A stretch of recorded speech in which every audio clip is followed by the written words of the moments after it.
All right, here I am trying to make as concise as possible a two console setup with a DL32 I/O box. So we have our DL32, and right now it's getting one input from our tablet with some music.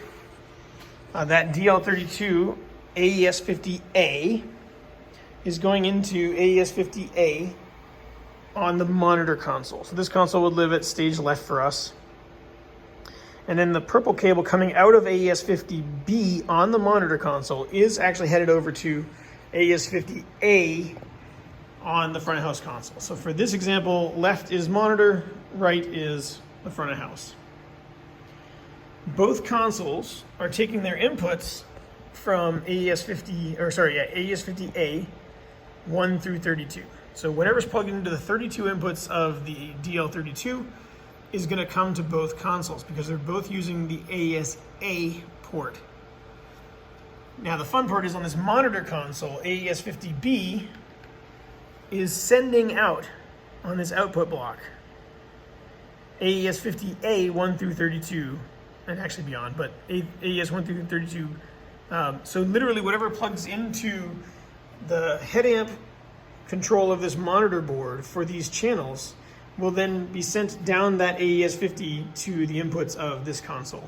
So your monitor console has the gain control. So you have to set your input levels on the monitor console. You have a trim control to adjust up or down for how your front of house person prefers that. Hopefully you kind of agree, and then it makes the whole thing easy. So the fun part is, if I want to route 8 outputs from my monitor console, the first 8 to be our monitors right here, but I want the last 8 to be our physical outputs from the front of house console that's 40, 50, 60 feet away. When I go into this output tab for AES50A, I want to set AES50A 1 through 8 as output 1 through 8, which means output 1 through 8 from this console. However those are assigned. In this case, it's the mix buses 1 through 8.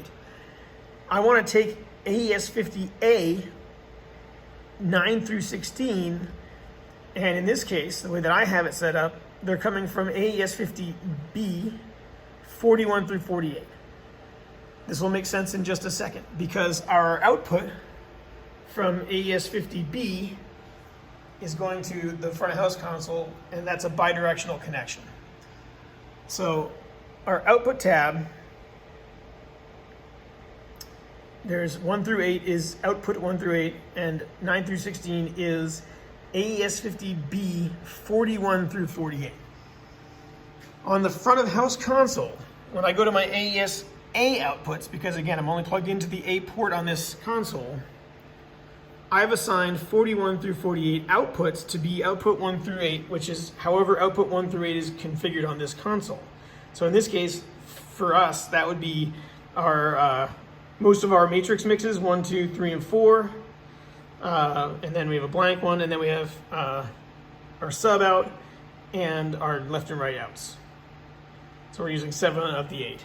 But the output AES-A on the front of house console has the last set of channels assigned to 41 through 48 as output 1 through 8. This console then, with that AES50B 41 through 48, is going to take whatever I've sent down 41 through 48 on the front of house console as the outputs on that DL32. Now here's where it gets more fun. Let's say I had a 16 and 8 channel I/O, so I only have 8 outputs on the I/O. And the way that it's routed and racked, those 8 outputs from the I/O box are already set up as monitors. So I need my monitor console outputs to act as outputs for this front of house console. So what I do in that case is I still set up that AES50 A output on the front of house console to be our outputs 1 through 8. And they're still configured for matrices and left and rights and subs.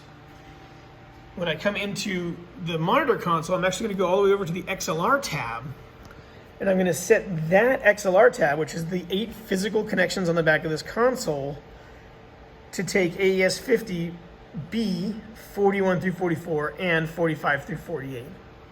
So with this setup right now, I could plug the outputs from our front of house console into either the 8 outputs on the monitor board or the last 8 outputs on the in and out, because in this case I have the DL32. So what I'm going to show here is I've got this XLR connected to output number 3, and that's on the monitor console on the left. And if I go to my matrices and matrix 3, there's nothing. So right now output 3 is matrix 3, but it's matrix 3 from the front of house console. So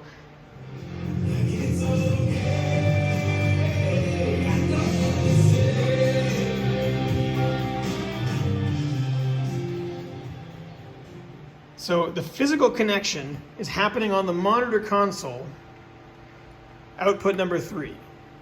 The actual source that's controlling is the front of house console, and that front of house console could be, 70 meters away. So if you happen to only have 8 outputs on your rack, and that rack is already set up with in-ear monitors, but you need outputs to go to the main speaker stacks at the side of stage or monitor position, you can route it this way so that your front of house console outputs are coming out of the physical outputs of the other console that is closer to the stage.